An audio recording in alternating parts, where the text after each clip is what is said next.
Assalamu alaikum wa rahmatullahi ta'ala wa barakatuhu. Kamar dai kullum sunana Ibrahim Mustapha Usman Inkiya IB Top. Yau ma ga wani bayanin mun zo muku da shi. A yayin da ake zuwa duban lafiyar Adam A Zango, mutane suna ta zuwa jaruman Kano mabambanta, amma kuma an waye wasu jarumai wayanda ba zo ba. A cikin su akwai Dauda Kahuta Rarara, akwai Umar Yan Sharif, sa'annan akwai jarumi alinuhu. Ana daka da haka masoyan Adam A Zango suna ta jimami, suna ta yi addu'o'i. Kwatsam jiya sai ga wani postin yayi wai kwanan nan zai zayyano jawaban.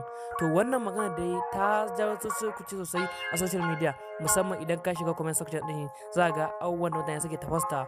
Wasu suna cewa suna zargin rara za a tona asiri, wasu suna cewa alinuhu za a tona asiri, kaza. Abin dai sai cece kuce ake yi. Shi dai Adam A Zango ya ce kwanan nan zai zayyano bayanan. To bayanan menene?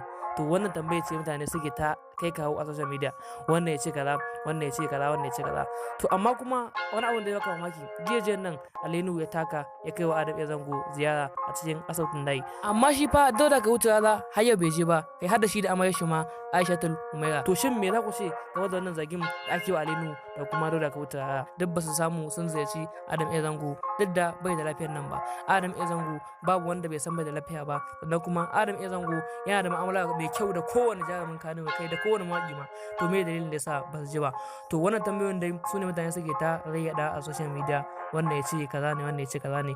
To jama'a ku ci gaba da biyan mu, don ma dai me ya faru in Allah ya yarda za mu bayyana muku. Saboda haka idan yau shine zuwan karɓar kwacin nan ba ka subscribe ma, to ka danna subscribe sannan ka danna alamar ƙararrawar sanarwa domin samun zahaban shirye-shiryen mu.